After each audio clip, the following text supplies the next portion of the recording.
The signal came from the Vega system, weak and desperate, cutting through the cosmic background radiation like a cry in the dark.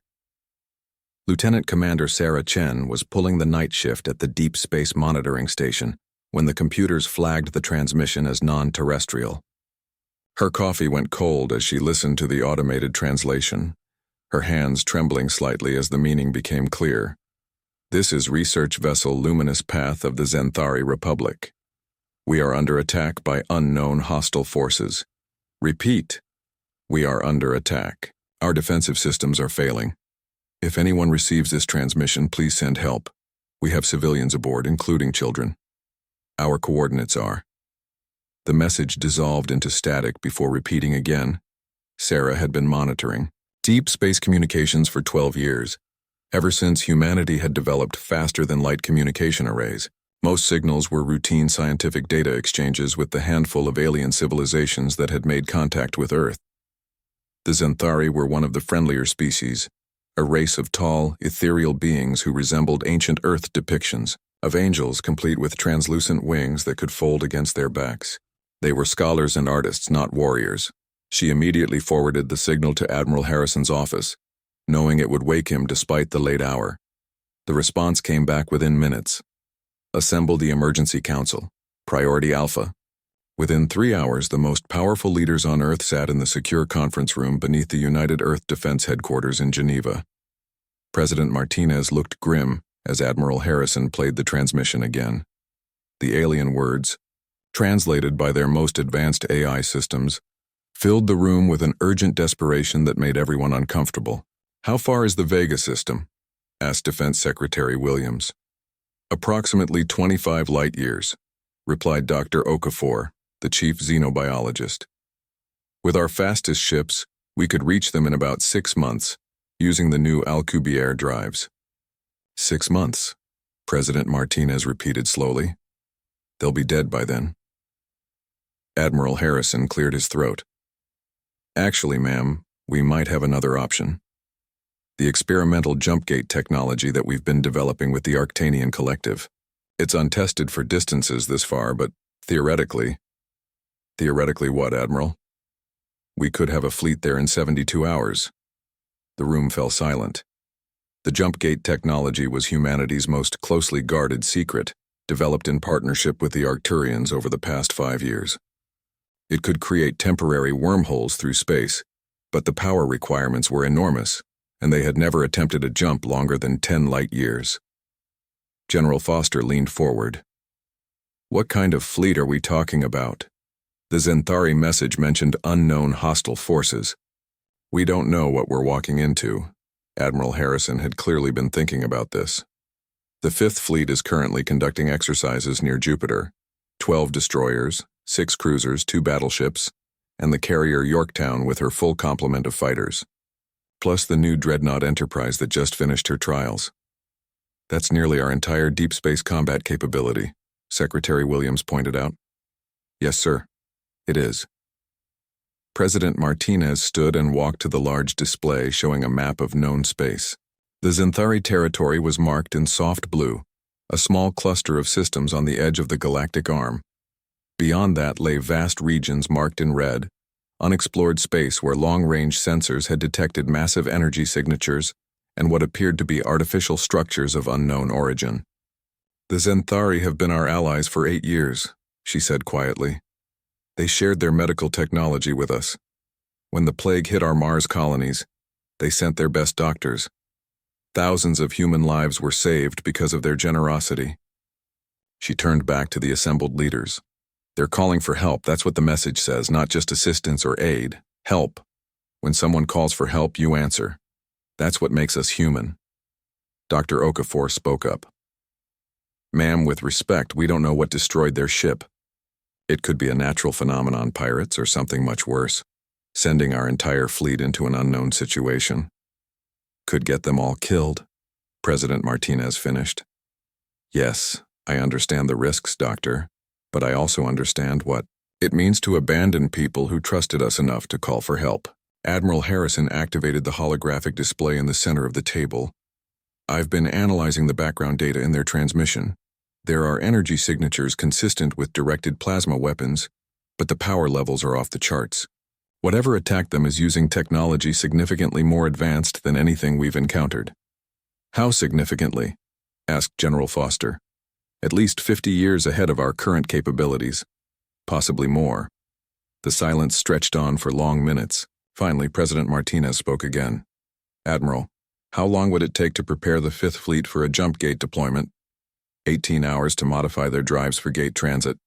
Another 12 to calculate the jump coordinates and charge the gate array. And the chances of success? Admiral Harrison met her gaze steadily. For the jump, about 60%. For the mission, unknown. President Martinez looked around the table at each face in turn. These were people who had guided humanity through first contact, through the expansion into deep space, through the challenges of joining a galactic community. Now they faced perhaps their greatest test. I want to be clear about something, she said. This isn't about military strategy or political advantage. This is about who we are as a species. The Zenthari could have ignored our radio signals when we first reached out into space. They could have treated us as primitives, as most species do with newcomers. Instead, they welcomed us, shared their knowledge, treated us as equals. She paused, looking at the display showing the distant Vega system. 8 hours ago, the Zenthari sent a distress call across 25 light-years of space. They didn't know if anyone would hear it, they didn't know if anyone would care. But they called out anyway, hoping that somewhere in the darkness, someone would answer. President Martinez turned back to the group. Someone did hear it. We heard it. And now we have a choice.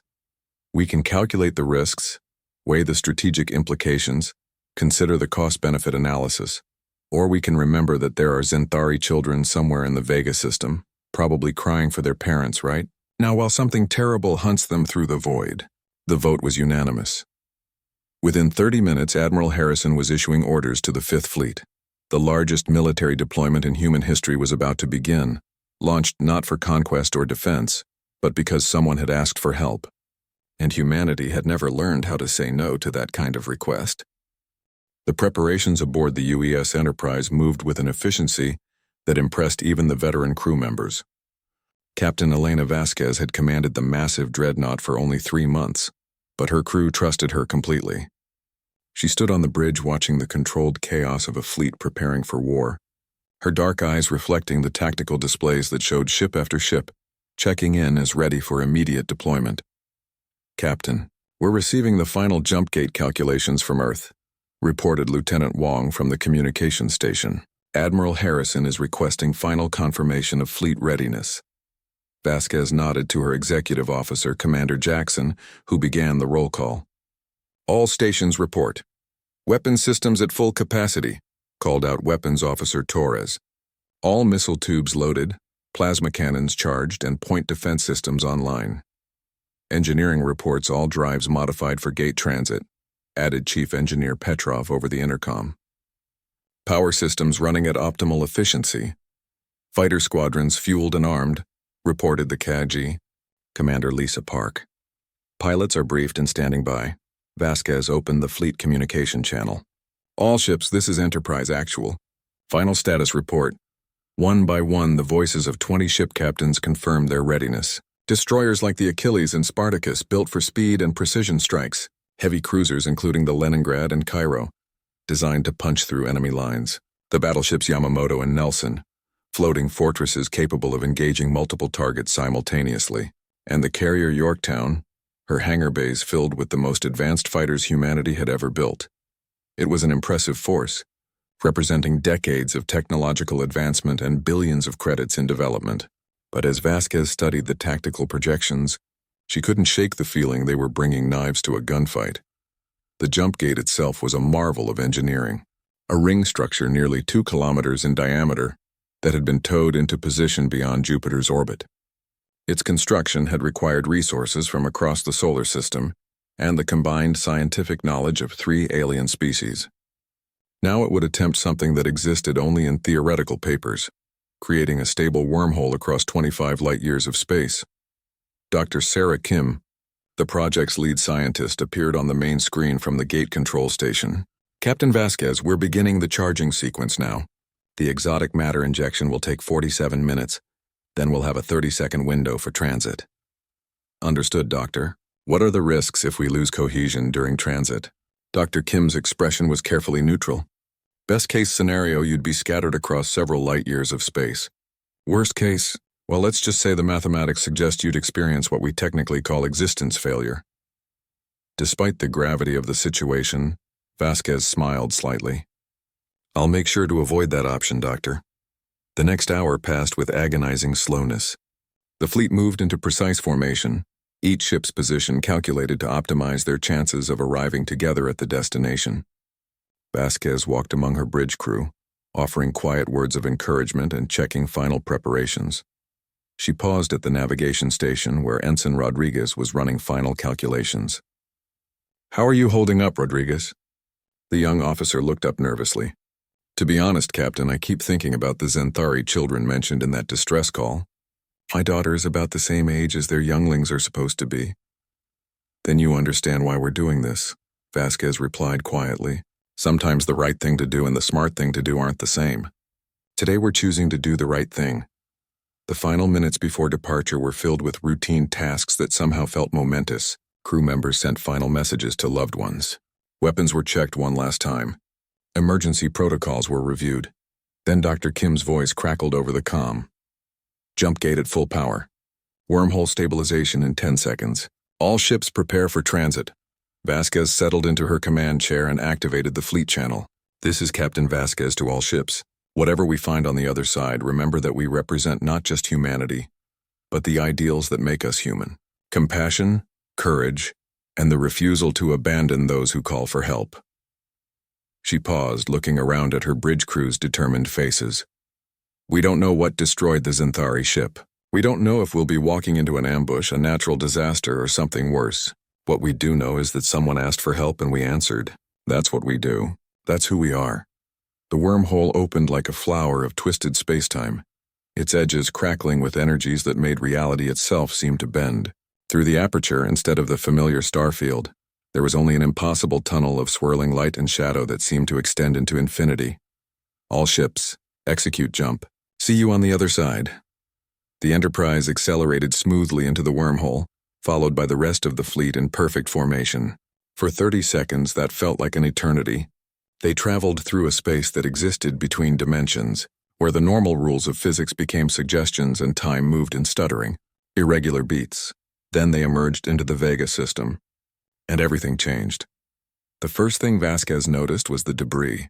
Massive chunks of metal and crystalline material drifted in slowly expanding clouds, still glowing with residual heat. The distinctive organic curves of Xanthari architecture were unmistakable among the wreckage, but there were other materials too. Strange alloys that seemed to absorb light rather than reflect it, and structures that hurt to look at directly because they seemed to exist in more than 3 dimensions. Sensors are picking up 17 separate debris fields, reported the science officer. Multiple ship designs, most unknown to our databases. Any life signs? Vasquez asked, though she already suspected the answer. Negative on the Xanthari research vessel. But Captain, I'm detecting something else.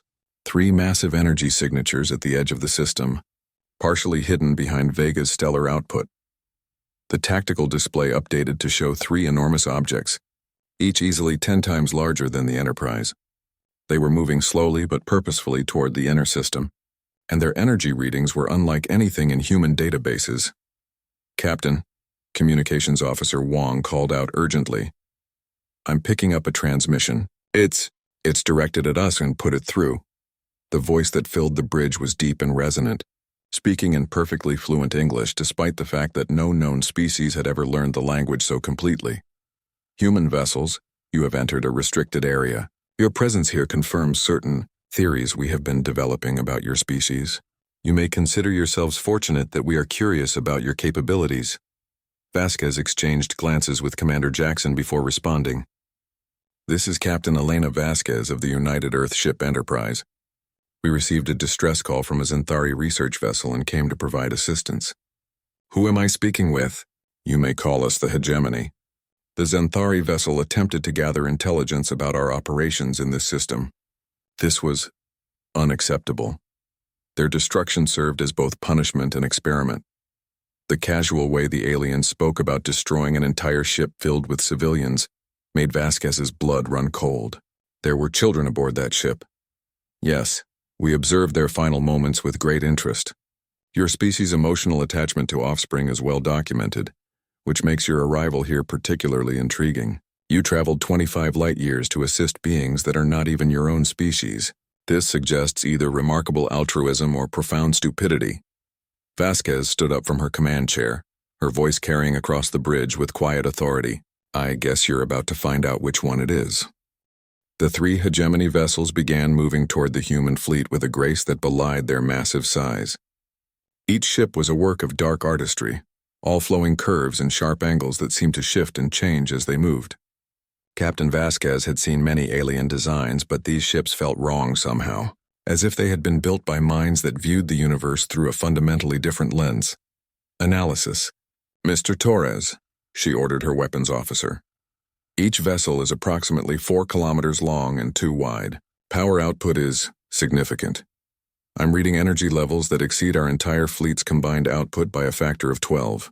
Their hull composition is unknown, but it's absorbing our sensor sweeps rather than reflecting them. Commander Jackson stepped closer to the captain's chair. Orders, ma'am? Vasquez studied the tactical display, her mind racing through possibilities. The smart move would be to withdraw immediately.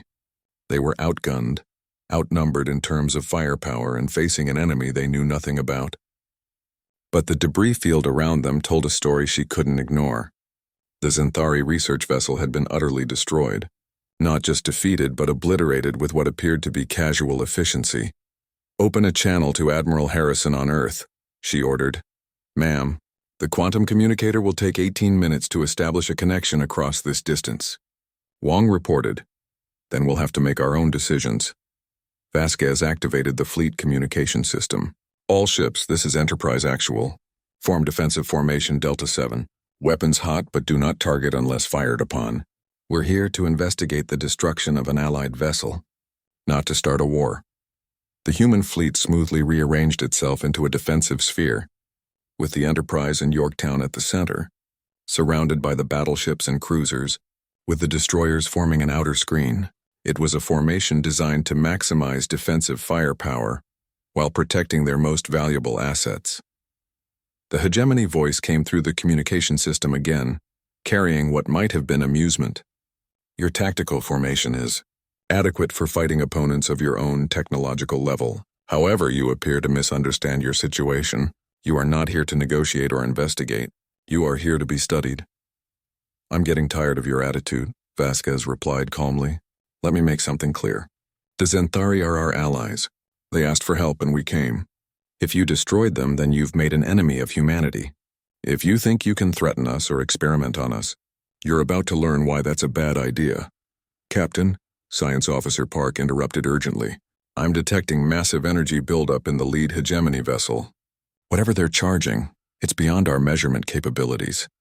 The lead alien ship suddenly stopped moving, its dark hull beginning to glow with patterns of light that seemed to move in ways that hurt to watch. Energy readings spiked beyond the scales of human instruments, and space itself began to shimmer around the vessel, as if reality was becoming unstable.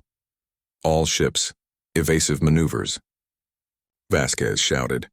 Emergency scatter pattern! The human fleet broke formation just as a beam of impossible energy lanced out from the hegemony ship. Where it passed, space itself seemed to twist and tear. The beam missed the main fleet but struck a floating piece of debris from the Xanthari vessel. The metal didn't just vaporize, it seemed to cease existing entirely, leaving behind a spherical void in space that slowly collapsed in on itself.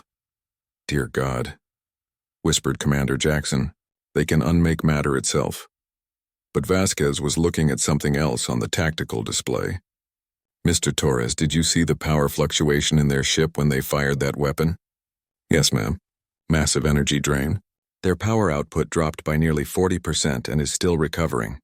So their weapons are powerful but inefficient. What about their targeting systems? Torres studied his instruments. They're using some kind of predictive algorithm, anticipating where we'll be rather than where we are. But, Captain, if they can't predict our movements, then they can't hit us. Vasquez smiled grimly. All ships implement Murphy's doctrine. Random acceleration patterns, no predictable flight paths. Make them guess where we're going. Murphy's doctrine was a tactical innovation developed by Admiral Murphy during the war games against the Arcturian fleet.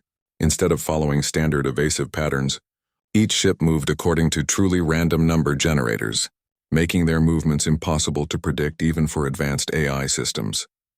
The hegemony fired again, their terrible weapon reaching out to destroy the destroyer Achilles. But the small, fast ship jinked sideways at exactly the right moment. Guided by the random output of its navigation computer, the beam passed harmlessly through empty space. "Now we show them what humans do best," Vasquez announced to the fleet. "We adapt." The human ships began their attack run, not with the overwhelming firepower they lacked, but with the creativity and unpredictability that had made humanity successful against every challenge they'd faced. The destroyers moved in seemingly random patterns, launching missiles that followed equally unpredictable paths. The cruisers fired their plasma cannons in coordinated but irregular volleys. The battleships used their massive kinetic weapons to launch projectiles that would take several minutes to reach their targets, forcing the enemy to either predict their future position or waste energy on point defense. The hegemony ships began firing more frequently, their reality-tearing weapons reaching out again and again, but human unpredictability made them miss every shot. Meanwhile, human missiles and plasma bolts began finding their marks. The alien shields absorbed most of the damage, but not all of it. Small explosions began blooming along the hulls of the massive ships. "Sir, the Yorktown is launching fighters," reported the communications officer. Captain Vasquez watched on the tactical display as 200 human fighters streamed out of the carrier's launch bays. Each pilot was individually guided by their own random number generator, making the fighter swarm move like a cloud of angry insects rather than a military formation. The hegemony weapons, designed to target large ships following predictable courses, couldn't track the chaotic movements of so many small, random targets. The fighters reached the nearest hegemony vessel and began their attack runs. Their weapons were tiny compared to the massive alien ship, but they were hitting systems that had never been designed to deal with such unconventional assault patterns.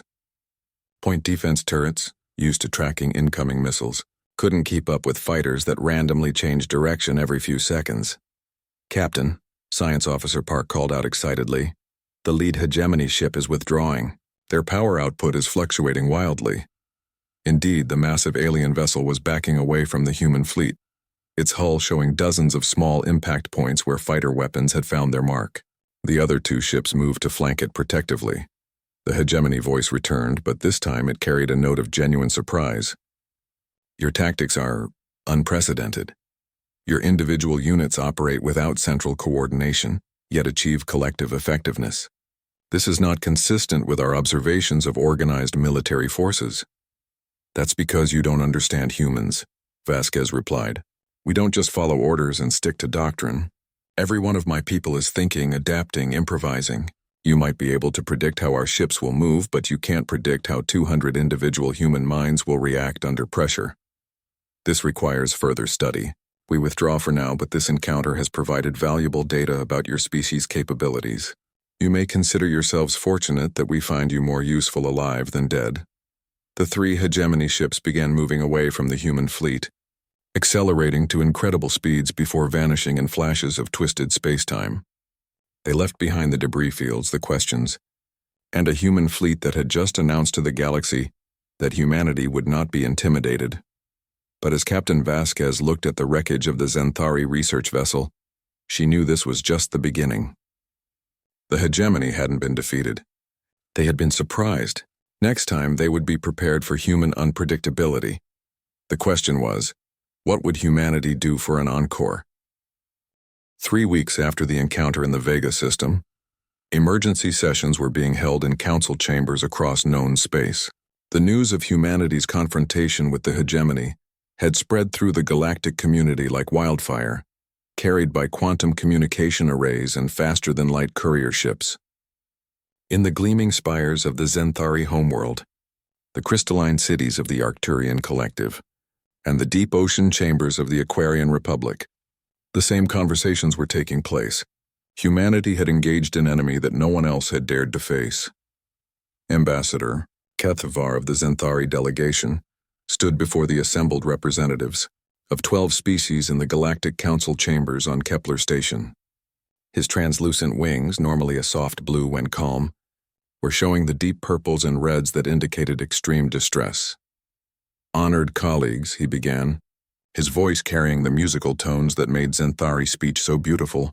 "3 of our research vessels have now been destroyed by these hegemony forces. Each time we sent distress calls. Each time only the humans responded with military aid. The Arcturian representative, a being of living crystal whose thoughts manifested as patterns of light within her form, pulsed with what translated as skepticism. The humans are a young species, Ambassador Kethvar. Their military capabilities are impressive for their age, but they lack the wisdom that comes with millennia of existence. Engaging the hegemony directly is not wisdom. It is recklessness." "Perhaps," replied Ambassador Sarah Chen, humanity's representative to the Galactic Council. She was Lieutenant Commander Chen's sister, and she had inherited the same steel resolve that had made her sibling such an effective officer. "But while you've been discussing the wisdom of action, 3 more Zenthari ships have been destroyed. The hegemony isn't waiting for us to reach a consensus." The council chamber fell silent.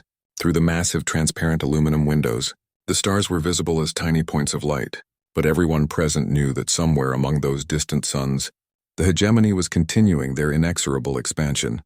Fleet Admiral Tsokar of the Drakmiri Empire, a species that resembled massive armored centipedes, clicked his mandibles in what was either thought or annoyance. "The humans speak of action, but what they propose is suicide. The hegemony possesses weapons that can unmake matter itself. Their ships are the size of cities. Their technology surpasses our own by centuries. And yet," Ambassador Chen replied calmly, "they withdrew from the engagement at Vega. Our fleet, outnumbered and outgunned, forced them to retreat. They're not invincible. They can be fought." The holographic display at the center of the chamber activated, showing a 3-dimensional map of known space. Large sections were now marked in ominous red, indicating systems where hegemony forces had been detected. The pattern was clear. They were moving systematically through the outer rim territories, destroying any resistance and establishing what appeared to be forward operating bases. "The humans are correct about one thing," said High Counselor Veltar of the Epsilon Eridani Federation. "The hegemony threat grows stronger with each passing day.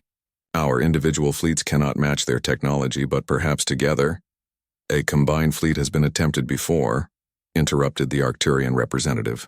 300 ships from 7 different species, commanded by Admiral Thexmore of the Draconian Republic. The entire force was destroyed in less than 20 minutes. The hegemony didn't even need to use their planet-killer weapons. Ambassador Chen activated her personal datapad, bringing up a series of tactical analyses. That was before we understood their weaknesses. Our engagement at Vega revealed crucial information about their capabilities. Their weapons are incredibly powerful but slow to recharge. Their targeting systems depend on predictive algorithms that can be countered with truly random movement patterns.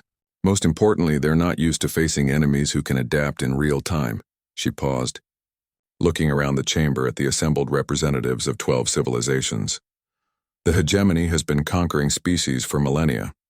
They've developed their tactics against opponents who fight according to doctrine, who follow established patterns, who can be predicted and countered. They've never faced an enemy that improvises, that treats every battle as a puzzle to be solved rather than a ceremony to be performed." The reptilian delegate from the Saurian hegemony, not to be confused with their current enemy, raised a clawed hand. "You speak as if adaptation in combat is unique to humanity. All species adapt to survive, do they?" Chen challenged. "When Admiral Thexmore's fleet engaged the hegemony, they maintained standard formation even as they were being destroyed. They followed their tactical doctrine right up until the moment they died.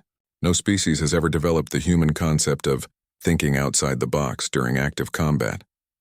She activated another display, showing the tactical data from the Vega engagement.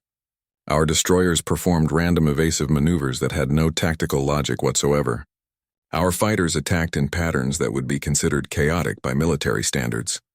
Our capital ships used weapons in ways they were never designed for. It worked because the hegemony couldn't predict chaos." Ambassador Kethvar's wings shifted to a hopeful blue-green. "What do you propose, Ambassador Chen?" "A joint task force, but not the kind that's been tried before. Instead of trying to coordinate 12 different species with 12 different tactical doctrines, we let each fleet fight according to their own strengths while sharing intelligence in real time. The Xanthari with their superior sensors, the Arcturians with their energy manipulation capabilities, the Drakmiri with their swarm tactics, and humans with our, she smiled slightly, creative problem-solving abilities. The chamber erupted in discussion as representatives consulted with their homeworlds through quantum communicators. The proposal was unlike anything that had been attempted in galactic history, not a unified command structure, but a controlled chaos of different species, fighting as individuals while sharing information. There are logistical nightmares inherent in your proposal, pointed out the delegate from the mechanical consciousness. A collective intelligence housed in robotic bodies. Communication delays, incompatible weapon systems, conflicting objective, all true, Chen agreed. But the alternative is watching the hegemony destroy us one species at a time, while we debate the perfect solution. Sometimes the good solution that you can implement immediately beats the perfect solution that takes too long to develop. Admiral Tsokar clicked his mandibles again, but this time it was the sound of grudging respect. The humans have a point. My people's swarm tactics were developed for fighting the crystalline hive minds of the Outer Rim. Against the hegemony's large ships, our speed and numbers might prove effective, especially if we don't try to coordinate with slower vessels. The Arcturian collective could provide energy shields for the fleet, the crystal being added, her internal light patterns showing what might have been excitement. Our ships are too fragile for direct combat, but our defensive capabilities could protect others while they attack. One by one, the representatives began to see the potential in Chen's proposal. Not a traditional alliance, but something new. A collection of species fighting together while remaining true to their individual natures. The vote, when it came, was closer than Chen had hoped, but sufficient to proceed. 8 species agreed to participate in what would become known as the Chaos Fleet. 4 others chose to maintain their neutrality and prepare their own defenses. As the council session ended, Ambassador Kethvar approached Chen privately. You realize, of course, that this could fail catastrophically. If the Chaos Fleet is destroyed, it will leave our homeworlds defenseless. Chen nodded grimly. Yes, I understand the risks. But I also understand something else. The hegemony has been expanding for millennia, because no one has ever really fought back. They've faced resistance, but not war. They've encountered defenders, but not enemies. There's a difference. What difference? Chen looked out at the stars, thinking about her sister Sarah and the crew of the Enterprise, probably preparing for their next mission even now. Defenders fight to protect what they have. Enemies fight to destroy what threatens them. The hegemony is about to discover that humanity has a lot of practice at being enemies. The Chaos Fleet would launch in 6 weeks, 8 species, 300 ships, and one desperate plan to stop an enemy that had never known defeat. The fate of the galaxy would rest on whether chaos could triumph over order, whether adaptation could overcome superior technology, and whether the combined fury of 8 civilizations could match the cold efficiency of the hegemony.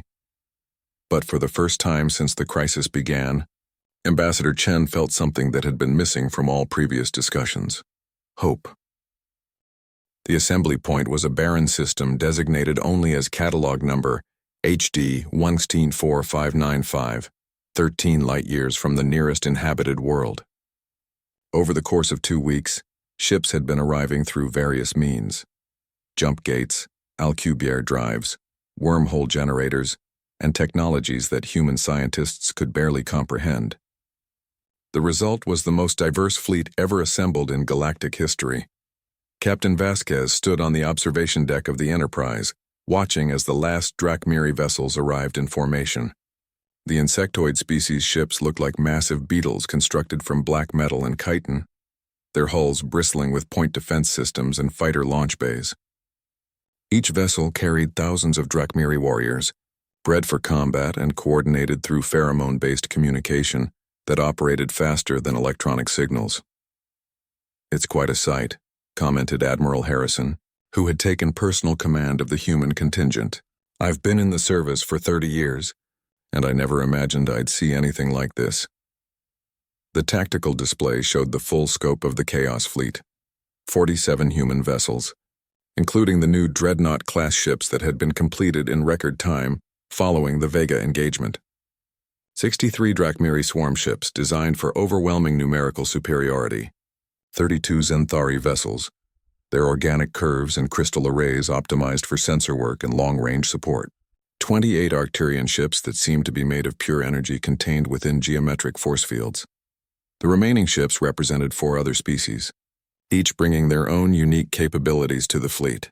The Aquarian Republic's vessels were essentially mobile oceans, allowing their dolphin-like inhabitants to fight in their preferred environment. The Saurian hegemony contributed heavily armored ships that could take enormous damage while dealing it out in return. The mechanical consciousness provided vessels that were essentially autonomous AI combatants. The Epsilon Eridani Federation brought ships designed around swarm robotics, capable of breaking apart into thousands of individual fighting units. Admiral, reported Communications Officer Kim, we're receiving a priority transmission from the Galactic Council. The hegemony has begun their next phase of expansion. They're moving toward the core worlds. Harrison's expression darkened. The core worlds were the oldest, most heavily populated systems in known space. If the hegemony reached them, the casualty count would be measured in the hundreds of billions. How long until they reach the outer core systems? Best estimates suggest 6 weeks, sir, and we've got 300 ships that have never operated together, using incompatible communication systems and completely different tactical doctrines. Harrison shook his head. Sometimes I wonder if we're brave or just incredibly stupid. Both, probably, Vasquez replied. But it's worked for us so far. The fleet commanders were gathering aboard the Enterprise for their final strategy session. The conference room had been modified to accommodate the various species' environmental needs. Atmospheric processors for the different breathing requirements, gravity field generators for species with different mass tolerances, and translation systems that could handle 12 different forms of communication simultaneously. Admiral Harrison stood at the head of the table, looking at the assembled commanders. Fleet Admiral Tsokar's massive form dominated one corner of the room, his compound eyes reflecting the tactical displays. Wing Commander Silthara of the Zenthari delegation sat with her wings folded, her iridescent feathers showing the calm blue-green of focused concentration. The Arcturian representative existed as a pillar of contained energy, communicating through patterns of light that the translation systems converted to speech. Ladies, gentlemen, and entities, Harrison began, we all know why we're here. The hegemony has shown they can be surprised, but they've had 6 weeks to analyze our tactics from the Vega engagement. They won't be caught off guard again. He activated the central holographic display showing their target, a hegemony forward base in the Proxima Centauri system. Intelligence suggested it was a staging area for their assault on the core worlds, defended by at least 12 of their massive vessels and an unknown number of support craft. Our objective is simple in concept and nearly impossible in execution. We need to destroy this base and eliminate the hegemony fleet stationed there. If we fail, they'll have a clear path to the most populated systems in the galaxy. Fleet Admiral Tsokar clicked his mandibles. Simple, the human says. We face an enemy that can unmake matter itself, in a system they have fortified for weeks, with a fleet that has never fought together. I have led the Drachmiri in battle for 2 centuries, and this qualifies as the most insane military operation I have ever encountered. And yet here you are. Admiral Harrison replied with a slight smile, which tells me that even after 2 centuries of experience you think it might actually work. The Arcturian representative pulsed with what translated as amusement. The humans have a valid point. If this operation were reasonable, the hegemony would have planned for it. Our best hope lies in doing something so illogical that their predictive systems cannot compensate. Wing Commander Silthara leaned forward, her voice carrying the crystalline tones that made Zenthari speech so distinctive. Our sensor networks have identified the base's primary weakness. They have concentrated their defensive systems to protect against large fleet actions, but their close-range defenses are optimized for preventing infiltration by small groups. They have not prepared for what we propose to do, which is, asked the representative from the mechanical consciousness. Admiral Harrison's smile became predatory. We're going to hit them with everything at once from every direction, using tactics that make no sense individually, but might work collectively. The Drachmiri will perform a swarm assault from the asteroid belt, using the orbital debris as cover.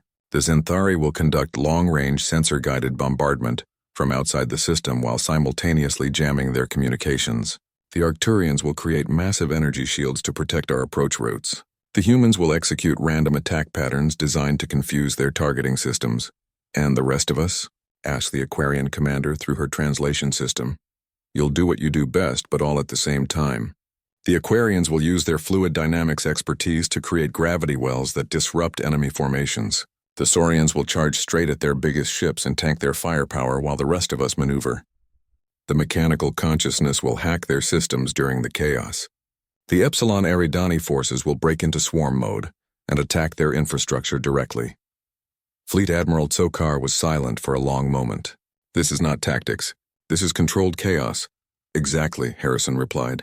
The hegemony has conquered dozens of species by being able to predict and counter their tactics.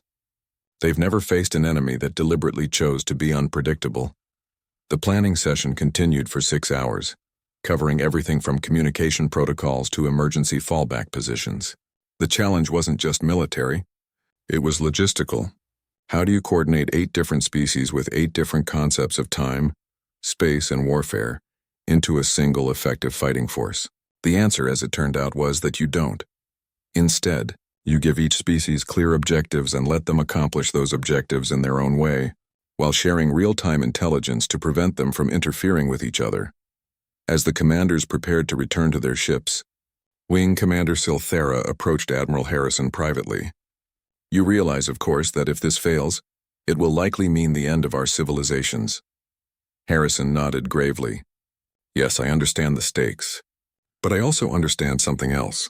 For the first time since this crisis began, we're not just responding to the hegemony's moves. We're making them respond to ours. You sound confident. I'm terrified, Harrison admitted, but I'm also excited. The hegemony has been unstoppable because no one has ever really challenged them. They've faced resistance, but not aggression. They've encountered defense, but not offense. Tomorrow, they're going to discover what it means to fight an enemy that refuses to follow the rules. The fleet began moving toward their jump points, each species using their preferred method of faster-than-light travel. In 18 hours, they would arrive at Proxima Centauri simultaneously, announcing their presence with the largest coordinated assault in galactic history. The hegemony was about to learn that the galaxy had finally decided to fight back. And leading that fight was a species that had turned warfare into an art form, refined chaos into a weapon, and never learned that some enemies were too powerful to defeat. Humanity was going to war, and they were bringing friends. The Battle of Proxima Centauri began at 1432 Galactic Standard Time with what the hegemony would later describe in their tactical analyses as coordinated insanity. 8 different species arrived, simultaneously through 8 different methods of faster-than-light travel, each emerging exactly where they were supposed to be, despite using completely incompatible navigation systems. Captain Vasquez watched from the Enterprise's bridge as space around Proxima Centauri suddenly filled with ships. The Drachmiri emerged from behind asteroids where they had been hiding for the past 6 hours, having used their slower but more precise drives to position themselves in advance. The Xanthari appeared in perfect formation at the edge of the system, their ships already charging weapons that could strike across millions of kilometers. The Arcturians manifested as geometric patterns of pure energy that immediately began generating massive defensive shields. All species, this is Admiral Harrison, execute a Chaos Protocol. I repeat, execute Chaos Protocol. Those 3 words unleashed the most unconventional military operation in recorded history. The human fleet immediately scattered in random directions, each ship following navigation patterns generated by quantum random number generators. To the hegemony's targeting computers, it must have looked like the human vessels had simply gone insane, accelerating and turning with no apparent tactical purpose. Simultaneously, 3,000 Drachmiri fighter craft erupted from their carrier ships like a swarm of angry insects. But instead of forming up for traditional attack runs, each pilot was operating under their own individual combat protocols, coordinated only by pheromone signals that changed every few seconds. The result was a cloud of fighters that moved with organic unpredictability. The hegemony base's defensive systems, designed to counter organized fleet assaults, struggled to target enemies that seemed to be operating without any coordination whatsoever. Their predictive algorithms, refined over millennia of conquest, couldn't process the sheer randomness of what they were facing. Xanthari. Sensors show hegemony vessels attempting to establish firing. Solutions, reported Wing Commander Zilthera over the communication network. Their target prediction systems are cycling through algorithms without achieving lock. That was the signal for the second phase. The Saurian ships, massive and heavily armored, charged directly at the largest hegemony vessels in perfectly straight lines. Their tactics were the opposite of everyone else's, completely predictable, utterly straightforward, and exactly what the hegemony systems were designed to counter. The alien weapon systems immediately locked onto the approaching Saurian ships and began firing. Beams of twisted energy that could unmake matter struck the reptilian vessels repeatedly, but the Saurians had prepared for this. Their ship's armor was layered with materials from 12 different worlds, each layer designed to interact differently with reality-warping weapons. Instead of being unmade, the Saurian ships absorbed incredible damage while continuing their charge.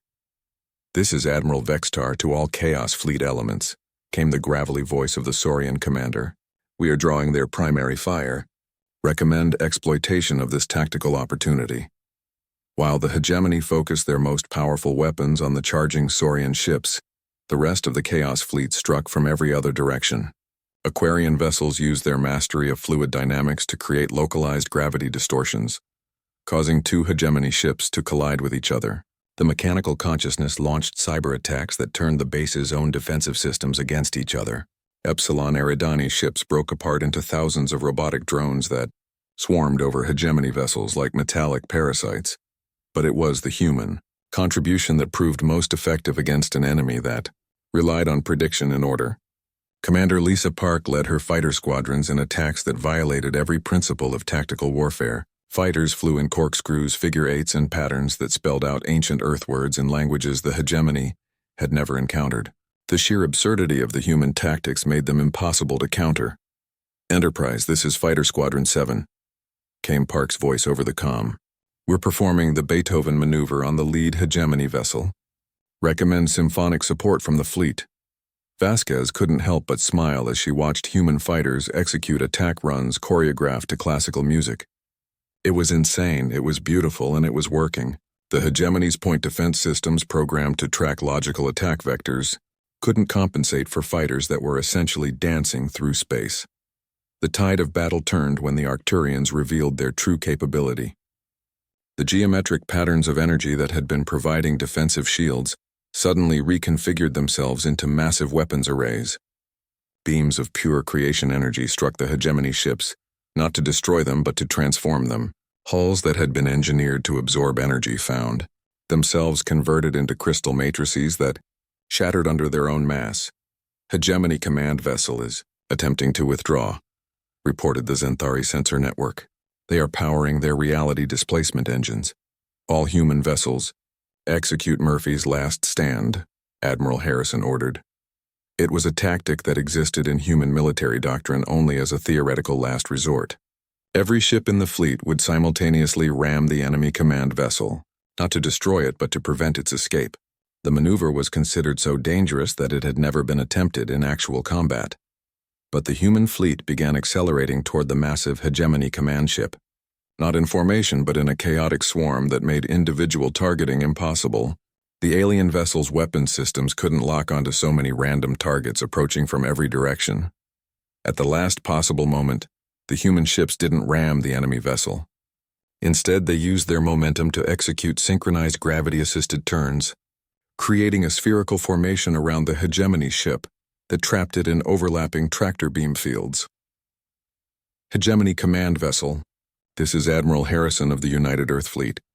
You are surrounded and disabled. Surrender now, or we will demonstrate why picking a fight with humans was a mistake." The response came in the form of a communication that carried undertones of something the translation systems identified as shock. "Human Admiral, your tactics are impossible. Our computational models suggest that your fleet should have been destroyed within the first 18 minutes of engagement. Your coordination protocols violate basic principles of military organization. Your strategic objectives appear to change randomly during combat. This is not warfare. This is chaos." "That's the point," Harrison replied. You've spent millennia conquering species that fight according to rules, that follow doctrine that can be predicted and countered.